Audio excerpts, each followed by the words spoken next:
হুজুর অনেক জোর করছে, তারপর আমি বাঁধছি, তারপরে সে পেন করছে। একটা মেয়ে ছিল, ও না মিফসা, ওরে ছিল।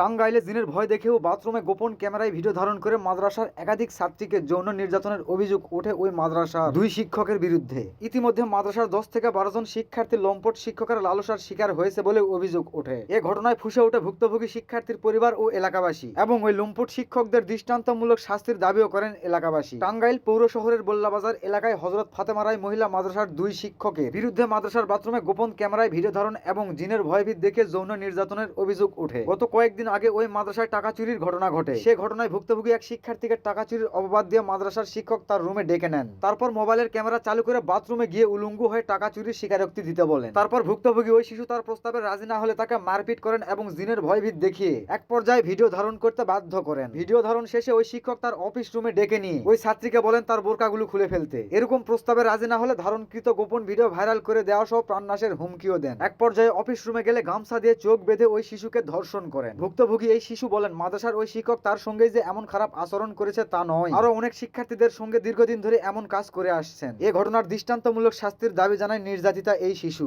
এ ঘটনা জানাজানি হলে মঙ্গলবার 5 আগস্ট রাতে মাদ্রাসার অভিযুক্ত শিক্ষক মাহমুদুল্লাহকে বল্লাবাজারে আটক করে পুলিশের হাতে তুলে দেন স্থানীয় লোকজনেরা। আরেক লম্পট শিক্ষক পালিয়ে যায়। এ ঘটনায় জড়িতদের কঠোর শাস্তির দাবি চেয়ে ফুঁসে উঠেছে এলাকাবাসী। ভুক্তভোগী এই শিশুর মা বলেন ইসলামিক শিক্ষার জন্য সন্তানকে মাদ্রাসায় দিয়েছিলাম, কিন্তু শিক্ষক তার শিশু মেয়েটিকে যৌন নির্যাতন ও গোপন ভিডিও ধারণ করার পর থেকেই খাওয়া দাওয়া বন্ধ করে দিয়েছেন। এ ঘটনায় জড়িতদের কঠোর শাস্তির দাবিও জানিয়েছেন তারা। এই ছিল আজকের নিউজ। লাইক কমেন্ট শেয়ার করে সবাইকে দেখার সুযোগ করে দিও। আবার কথা হবে নেক্সট কোন একটা ফরমালিন মুক্ত নিউজের সাথে। So by.